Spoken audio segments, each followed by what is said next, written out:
Magandang araw sa inyo. Ako po si Doktora Benigno Manlapas, isang manggagamot na nakatuon sa pag-aalaga ng ating mga nakatatanda. May ilang mga tao na maraming taon nang nakikipaglaban sa hirap sa pagtulog. Nagigising sila tuwing 3:00 ng madaling araw na may mabilis na tibok ng puso at malabong isipan para lamang bumangon sa umaga na pagod pa rin. Ang tanging hangad nila ay makatulog muli ng mahimbing ng walang gamot, walang panaginip, tulad noong sila ay mas bata pa. At ang hindi nila inaasahan ay ang isang maliit na dami lamang ng buto bago matulog, ang tamang uri sa tamang oras, ay maaaring dahan-dahang maibalik ang mahimbing na tulog na iyon ng natural at ganap tulad ng dati. Pagkatapos ng edad na 60, maraming pagbabago sa katawan ang nagiging dahilan upang maging mas marupok ang pagtulog. Bumababa ang melatonin. Ang sistemang nerbiyos ay nagiging mas sensitibo kahit sa pinakamahinang tunog o bahagyang pakiramdam ng gutom pagkatapos ng hapunan. Ngunit kung nakakatanggap ito ng mga tamang sustansya, kaya pa ring ibalik ng katawan ang kakayahang makatulog ng mahimbing nang hindi nangangailangan ng mga tableta. Sa video na ito, ibabahagi ko ang 5 pamilyar na uri ng buto na sumusuporta sa pagtulog sa iba't ibang paraan. Ang ilan ay tumutulong na pakalmahin ang sistemang nerbiyos. Ang iba naman ay nagpapasigla sa natural na produksyon ng melatonin mula sa loob. At ang huli, kung gagamitin ng tama, ay maaaring i-reset ang buong natural na ritmo ng pahinga at paggaling ng iyong katawan. Panoorin ninyo hanggang sa dulo dahil ang buto sa numero 1 pwesto ay maaaring ang solusyon na matagal nyo nang hinahanap. At ang kailangan lang ay isang maliit at tuloy-tuloy na hakbang bawat gabi. Magsimula tayo sa pinakaunang buto.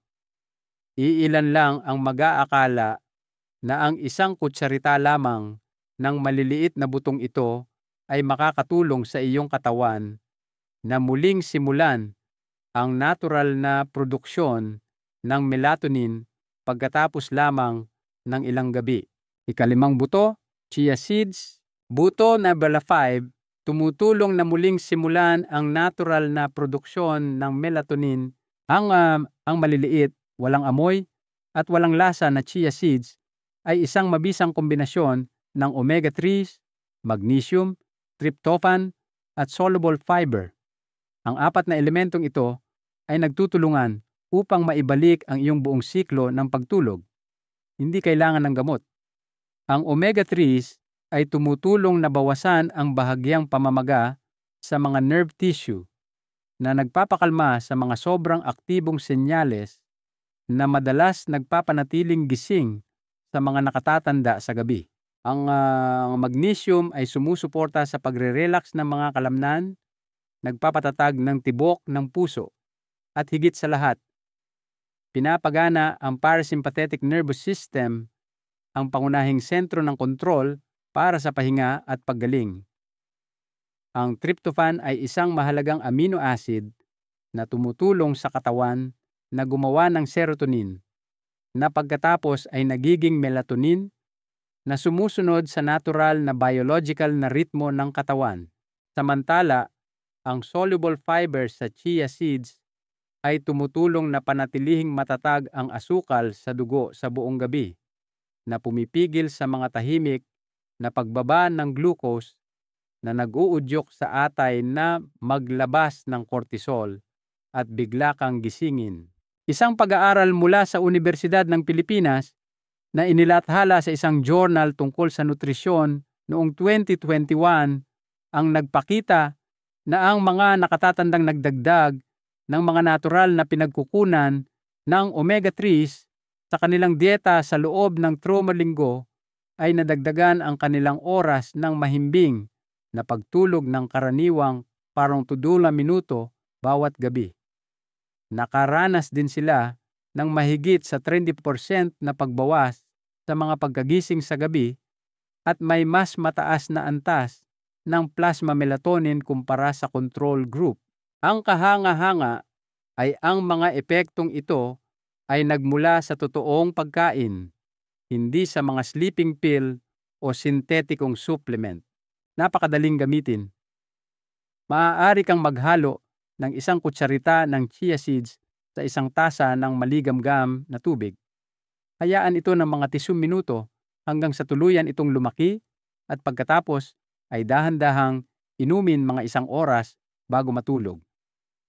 O ihalo ito sa plain yogurt bilang isang magaan na panghimagas. Para sa mas maraming pagpipilian, maaari kang gumawa ng chia pudding na may gatas ng almendras at palamigin ito ng ilang oras. Ang chia seeds ay hindi nagdudulot ng paglaki ng tiyan, hindi nagbibigay ng presyon sa iyong pantog, at hindi makakagambala sa iyong panunaw sa gabi. Subukan ito sa loob ng 3 gabi na magkakasunod. Kung magising ka sa susunod na umaga na may malinaw na isip, walang pananakit ng katawan, at hindi mo naaalala kung kailan ka huling nagising sa kalagitnaan ng gabi, maaaring naibalik na ng iyong katawan ang natural na senyalis nito sa pagtulog pagkatapos ng maraming taon ng paggagambala. Huwag mag-atubiling ibahagi ang iyong karanasan sa mga komento dahil ang iyong kwento ay maaaring makatulong sa isa pang nakatatanda na tahimik na naghahanap ng kapayapaan sa gitna ng gabi, na huwag makaramdam na nag-iisa siya sa paglalakbay na ito. Kung ang chia seeds ay isang banayad na panimulang senyales upang matulungan ang iyong katawan na maghanda para sa pagtulog, ang susunod na buto ay nagsisilbing isang matatag na pundasyon upang mapanatiling tuloy-tuloy ang iyong mahimbing na pagtulog sa buong gabi. Lalo na para sa mga labis managinip, nagigising na nabigla, o laging nagigising sa parehong oras bawat gabi. Ito ang buto na kailangang unang idagdag. Ika-4 na buto, almendras. Buto number 4, sumusuporta sa pagre-relax ng sistemang nerbiyos. Ang almendras ay isa sa iilang natural na pagkain na naglalaman ng lahat ng 3 pangunahing sangkap para sa pagtulog: magnesium, tryptophan, at natural na melatonin. Ngunit ang tunay na nagpapatingkad sa almendras ay ang kakayahan nitong i-regulate ang autonomic nervous system na kumokontrol sa tibok ng puso, presyon ng dugo, at aktibidad ng utak habang natutulog. Pagkatapos ng edad na 60, ang sistemang ito ay nagiging mas sensitibo kahit sa pinakamaliit na panloob na pagbabago.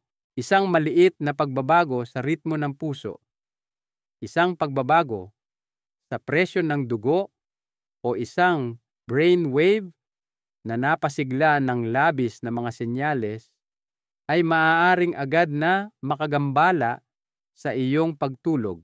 Ang magnesium sa almendras ay tumutulong na patatagin ang buong sistemang nerbiyos sa pamamagitan ng pagpapataas ng aktibidad ng isang inhibitory neurotransmitter na tinatawag na GABA. Ang compound na ito ay nagpapabagal sa tibok ng puso, dahan-dahang nagpapababa ng presyon ng dugo, at nagdadala sa utak sa isang estado ng malalim na pagre-relax. Hindi tulad ng mga sleeping pill na dinidiskonekta ang sistemang nerbiyos, ang magnesium sa almendras ay simpleng tumutulong na i-regulate ang natural na biological na ritmo. Dahil dito, ang katawan ay unti-unting nakakatulog, mas matatag, at mas hindi nagagambala ng maliliit na tunog o pagkabalisa sa gabi. Isang pag-aaral na isinagawa sa isang universidad sa lungsod ng Quezon ang sumubaybay sa 2 grupo ng mga nakatatandang nakakaranas ng banayad na insomnia. Pagkatapos ng 4 na linggo, ang grupo na kumonsumo ng almendras araw-araw ay nagulat ng malinaw na pagbuti sa haba ng mahimbing na pagtulog, isang malaking pagbawas sa mga pagkagising sa gabi, at higit sa lahat, isang mas mabilis na pagbabalik ng pagiging alerto sa paggising. Ipinakita ng mga resulta na 15 pirasong almendras lamang sa isang araw ang nakatulong na mapabuti ang buong siklo ng pagtulog ng hindi nagdudulot ng anumang kapansin-pansing epekto. Napakasimple ng paggamit nito. Pumili lamang ng almendras na may manipis na balat pa, walang asin, at hindi sinangag, at dahan-dahang nguyain ang 10 hanggang 15 na piraso mga 1 oras bago matulog. Ang masusing pagnguya ay tumutulong na mailabas ang malusog na taba at pinapabuti ang pagsipsip ng magnesium at tryptophan sa pamamagitan ng bituka. Pinakamainam na huwag isabay ang almendras sa gatas o matatamis na pagkain sa gabi dahil maaari itong makagambala sa natural na pag-convert ng melatonin. Kung madalas kang gumugugol ng maraming oras sa pagsubok na makatulog muli pagkatapos magising sa gabi, ang almendras ay maaaring ang pinakasimpleng sagot. Hindi na kailangang pilitin ang sarili na uminom ng mga tableta o baguhin ang iyong buong dieta.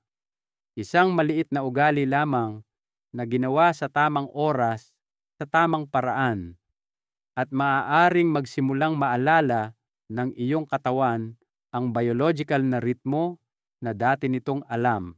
Subukan ito ng tuloy-tuloy sa loob ng 7 gabi at obserbahan ang pagkakaiba.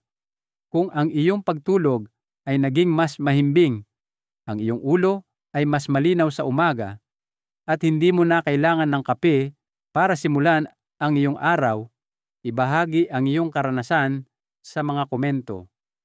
Dahil ang maliit na pagpiling ito ay maaaring makatulong sa ibang taong higit sa isinpon na mahanap ang kapayapaan na matagal na nilang nawawala. Kung ang chia seeds ay tumutulong na balansehin ang mga hormone at ang almendras ay sumusuporta sa pagre-relax ng sistemang nerbiyos, ang susunod na buto ay may papel sa pagpapanatili ng malalim na paggaling sa buong gabi. Ito ang pinakamahusay na pagpipilian para sa mga madalas gumising na pagod o sa mga nakakaalam na sapat ang kanilang tulog, ngunit pakiramdam pa rin ay hindi tunay na nakapagpahinga ang kanilang katawan. Ikatlong buto, walnuts, buto na poultry, nagpapahusay ng tuloy-tuloy na mahimbing na pagtulog sa magdamag. Ang walnuts ay isang pambihirang pinagmumulan ng melatonin mula sa halaman. Higit sa lahat, kasama nito ang omega-3s, magnesium, at banayad na anti-inflammatory polyphenols. Ang kombinasyong ito ay hindi lamang tumutulong sa iyo na makatulog, kundi sumusuporta rin sa isang matatag at tuloy-tuloy na estado ng mahimbing na pagtulog. Ang melatonin sa walnuts ay may biological na istruktura na halos kapareho ng uri na natural na ginagawa ng iyong katawan noong ikaw ay mas bata pa. Ngunit pagkatapos ng siksin, unti-unting bumababa ang hormone na iyon na nakakagambala sa kakayahan ng iyong katawan na ganap na makabawi sa gabi. Isang pag-aaral na inilathala sa journal na Nutrition ang sumunod sa isang grupo ng mga nakatatanda na nahihirapan sa mababaw na pagtulog at madalas na pagkagising sa gabi. Pagkatapos ng 2 linggo ng tuloy-tuloy na pagkain ng 5 hanggang 7.5 ng walnut bawat gabi, ang kanilang average na oras ng mahimbing na pagtulog ay tumaas ng 40 minuto. Ang kanilang mga antas ng melatonin ay triple at ang bilang ng kanilang mga pagkagising sa gabi ay halos nabawasan ng kalahati. Wala sa kanila ang gumawa ng mga pagbabago sa kanilang pamumuhay o uminom ng anumang gamot. Ito ay simpleng ang tamang buto sa tamang oras.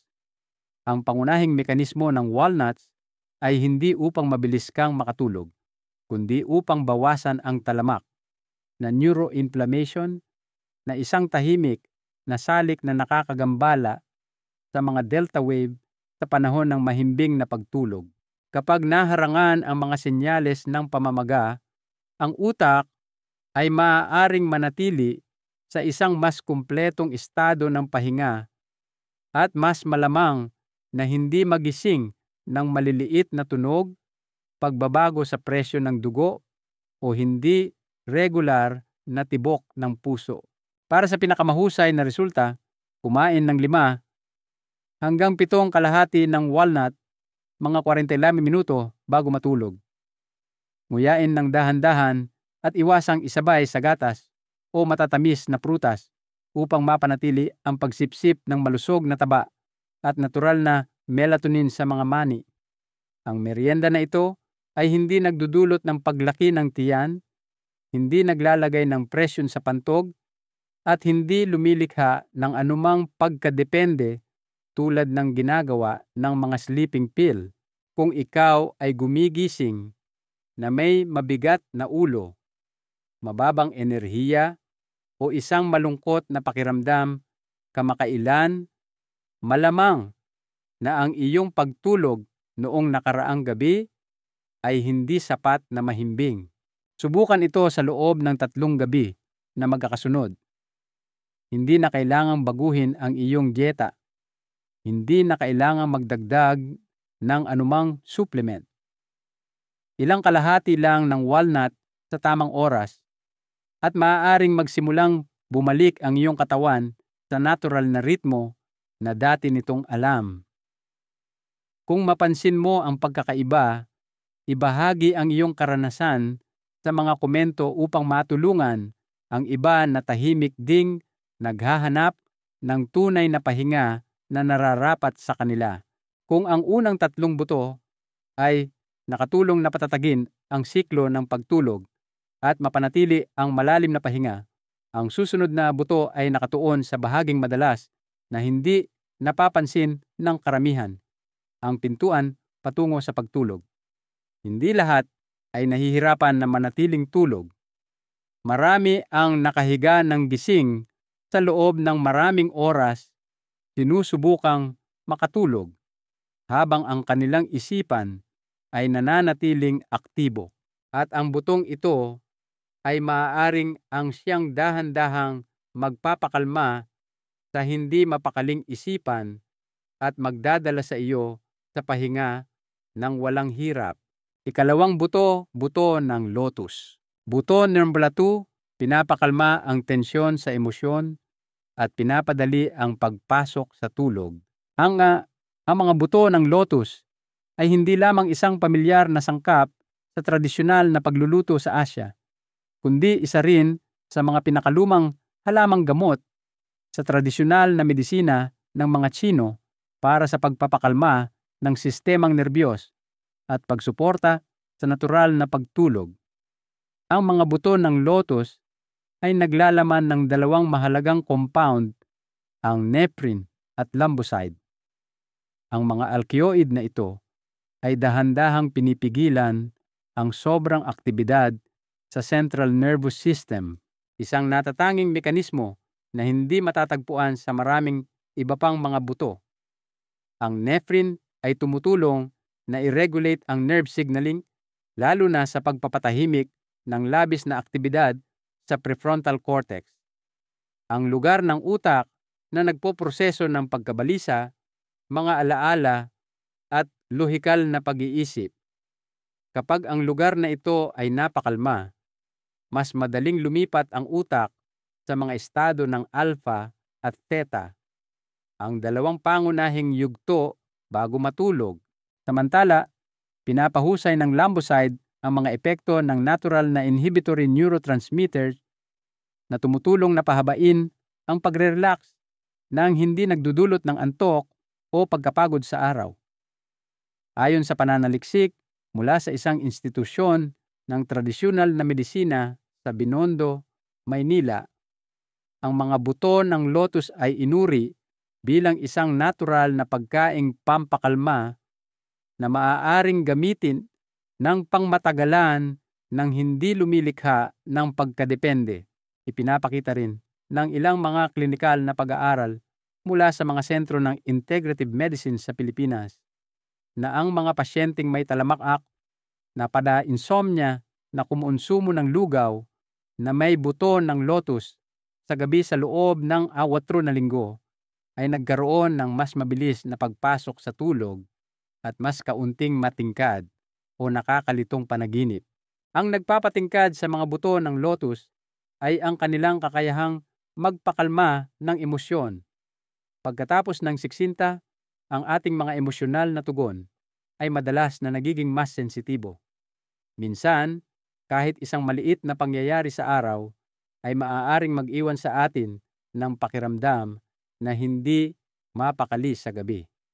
At ang tahimik na emosyonal na pagkabalisa na iyon ay maaaring makapag-antala ng pagtulog sa mga paraan na hindi maipaliwanag ng mga hormone at kemikal sa utak lamang.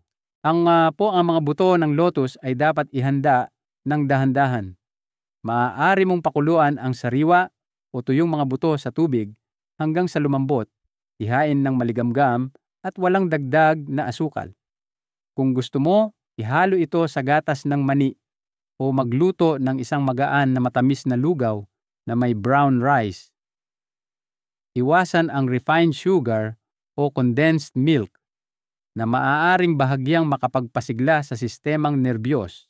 Kapag ginamit sa tamang dami, ang mga buto ng lotus ay hindi magdudulot ng paglaki ng tiyan, hindi mapapagod ang iyong tiyan, at hindi mag-uudyok ng paghihi sa gabi.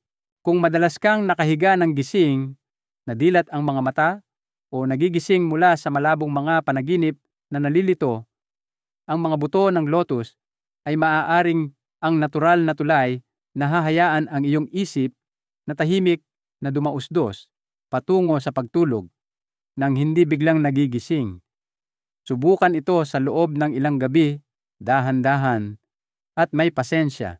At kung isang gabi ay matagpuan mo ang iyong sarili, natulog, na hindi namamalayan kung kailan ito nangyari, iyon ay maaaring ang unang senyales na nagsisimula ng maalala ng iyong katawan kung paano matulog sa pinakanatural na paraan. Kung umiri iyon sa iyo, huwag mag-atubiling ibahagi ang iyong kwento sa mga komento. Maaari itong magbigay ng inspirasyon sa iba na naghahanap din ng kanilang daan pabalik sa mapayapang pagtulog. Kung ang unang 4 na buto ay sumusuporta sa pagtulog sa pamamagitan ng pagpapakalma ng mga nerbiyos, pagpapagaan ng emosyon, o pagbibigay ng natural na melatonin, ang huling buto ay nagpapagana ng isang bagay na mas malalim. Tinutulungan nito ang katawan na gumawa ng melatonin mula sa loob sa tamang oras at sa tamang dami nang hindi nangangailangan ng anumang panlabas na supplement. Ito ang buto na hindi lamang sumusuporta sa mas mahusay na pagtulog, kundi tumutulong din sa iyong sistemang endocrine na maalala ang natural na ritmo na dati nitong sinusunod bago ito simulang guluhin ng panahon. Unang buto, buto ng kalabasa. Buto merakawan, nire-reset ang biological na orasan mula sa loob. Ang mga buto ng kalabasa ay isa sa iilang pagkain na naglalaman ng lahat ng 4 na mahahalagang sustansya na kailangan upang natural na makagawa ng melatonin: tryptophan, magnesium, zinc, at iron. Ang bawat sustansya ay may tiyak na papel sa hormonal na landas ng pagtulog. Ngunit kapag pinagsama, bumubuo sila ng isang malakas na enzymatic system na nagpapalakas sa produksyon ng melatonin, eksakto kung kailan ito pinakakailangan ng katawan, karaniwan sa pagitan ng alas 9 at alas 10 ng gabi. Ang tryptophan ay ang amino acid na nagsisimula sa proseso ng paggawa ng serotonin, na pagkatapos ay nagiging melatonin. Ang Magnesium ay tumutulong na pakalmahin ang sistemang nerbiyos at lumilikha ng tahimik na panloob na kapaligiran na kailangan para magawa ang hormone na ito. Ang zinc ay nagsisilbing isang katalista na tumutulong sa mga enzyme na gumana sa takdang oras. Sinusuportahan naman ng iron ang paghahatid ng oxygen sa mga selula ng utak na mahalaga upang mapanatiling balanse ang circadian rhythm ng utak. Walang iisang sustansya ang makakagawa nito ng mag-isa. Ngunit kapag naroroon ang lahat ng apat, maaaring muling buhayin ng katawan ang kadena ng mga reaksyon na dati nitong maayos na pinapatakbo. Isang pag-aaral na inilathala sa journal na Biological Trace Element Research ang sumunod sa isang grupo ng mga nakatatanda na kumonsumo ng buto ng kalabasa araw-araw sa loob ng 8 linggo. Ipinakita ng mga resulta na nadagdagan nila ang kanilang average na oras ng mahimbing na pagtulog ng 30 minuto bawat gabi, mas kaunti ang mga pagkagising sa gabi, at nakaranas ng mas mahusay na paggaling habang natutulog. Higit sa lahat, ang grupo na kumakain ng buto ng kalabasa ay nakakita rin ng mas natural na pagsasaayos sa ritmo ng melatonin na naaayon sa siklo ng liwanag ng araw. Isang bagay na hindi nakamit ng grupo na umiinom ng sintetikong melatonin supplements. Ang mga buto ng kalabasa ay dapat kainin na tuyo at sinangag na walang asin o ibinabad magdamag at dahan-dahang pinatuyo upang mapanatili ang kanilang istruktura ng micronutrient. Kung mayroon kang oras, maaari mong gilingin ang mga ito at iwisiik sa lugaw, ensalada, o ihalo sa iyong oatmeal sa gabi.